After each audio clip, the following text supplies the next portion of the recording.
Assalamualaikum warahmatullahi wabarakatuh. Selamat pagi dan salam sejahtera anak kami sekalian.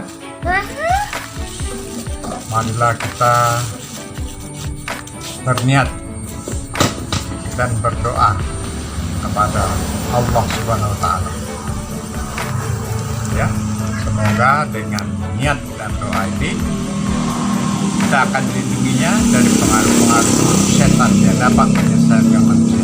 Nah, kami sekalian, hari ini kita bertemu kembali pada pelajaran PKN kelas 12, ya, yaitu di pertemuan yang ke-9. Nah, anak kami sekalian, di pertemuan yang ke-9 ini kita akan membahas judul pengaruh kemajuan iptek terhadap Negara Kesatuan Republik Indonesia.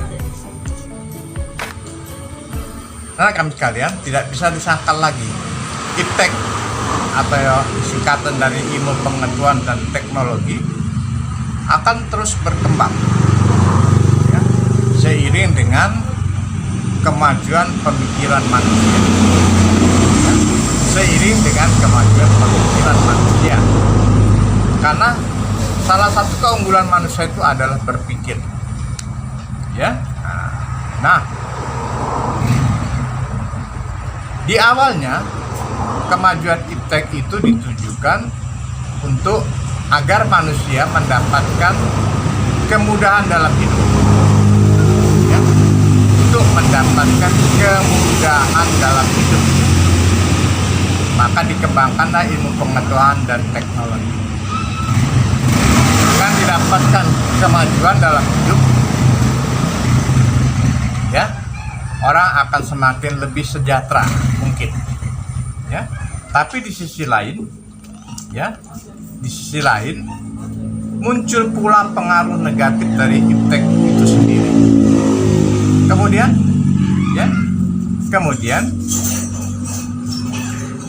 pengaruh-pengaruh negatif itu bisa pula menyengsarakan manusia, ya.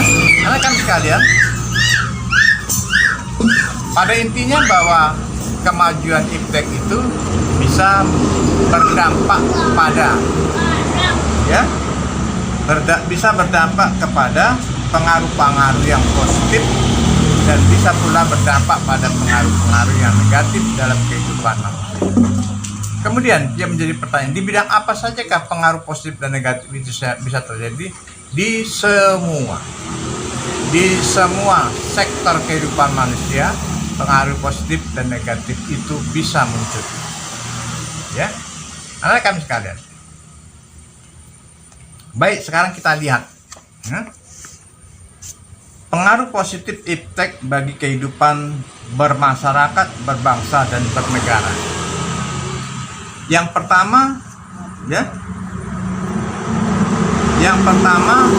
di bidang politik, ya, di bidang politik. Ini juga berdampak ke sana, ya, di bidang politik, ya, dalam kehidupan bermasyarakat. Nah, anak kami sekalian, dengan berkembangnya ilmu pengetahuan, ya, informasi tentang politik bisa dengan cepat kita terima, ya. Informasi yang terjadi di Jakarta mungkin saja bisa pada saat itu juga muncul di Kampung Pajak. Nah, ini, ya. Jadi dengan adanya berita tentang politik di pusat di Jakarta, ya, bisa mempengaruhi apa yang akan terjadi di Kampung Pajak, ya. Nah, apa ini yang mengakibatkan? Ya, adanya teknologi informasi yang berkembang demikian pesat, ya. Kemudian di bidang ekonomi, ya, di bidang ekonomi, pengaruh positif iptek bagi kehidupan ekonomi yang dapat kita ambil diantaranya, yang pertama, makin meningkatnya investasi asing atau penanaman modal asing di negara kita. Dua, makin terbukanya pasar internasional bagi hasil produksi dalam negeri. Yang ketiga, mendorong para pengusaha untuk meningkatkan efisiensi dan menghilangkan biaya tinggi. Keempat, meningkatkan kesempatan kerja dan devisa negara. Kelima, meningkatkan kemakmuran masyarakat. Keenam, menyediakan dana tambahan untuk pembangunan ekonomi.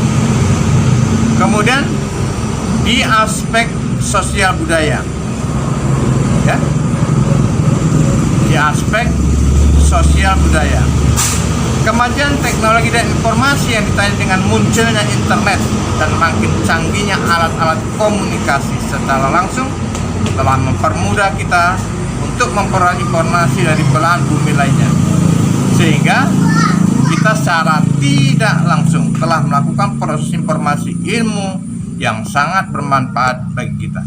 Selain itu juga, dengan adanya informasi tersebut kita bisa mencontoh atau belajar dari tatanan sosial budaya, cara hidup, pola pikir yang baik, maupun ilmu pengetahuan dan teknologi dari bangsa lain.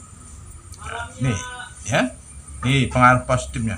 Kemudian di bidang aspek hukum, pertahanan dan keamanan, pengaruh positif iptek dalam bidang hal ini, ya, diantara satu, makin menguatnya supremasi hukum, ya, demokratisasi, tuntutan terhadap terlaksananya hak asasi manusia. Yang kedua, menguatnya regulasi hukum dan pembuatan peraturan perundang-undangan yang memihak dan bermanfaat bagi kepentingan rakyat banyak. Yang ketiga, makin menguatnya tatanan terhadap tugas-tugas penegak hukum, polisi, jaksa, dan hakim yang lebih profesional, transparan, dan bertanggung jawab. Keempat, menguatnya supremasi sipil dengan mendudukkan tentara dan polisi sebagai penjaga keamanan, kedaulatan negara, ya, dan ketertibannya. Kemudian ada pula pengaruh positif, ya, pengaruh negatifnya. Kalau tadi kita bicarakan pengaruh positifnya. Nah, ya, berikut ini adalah pengaruh negatifnya. Tapi anak kami sekalian mengingat waktu, ya. Maka untuk pertemuan kali ini kita cukupkan sampai demikian. Mudah-mudahan kita bisa bertemu kembali di pertemuan yang ke-10 untuk membicarakan pengaruh negatif iptek bagi kehidupan masyarakat. Terima kasih dan mohon maaf. Wassalamualaikum warahmatullahi wabarakatuh.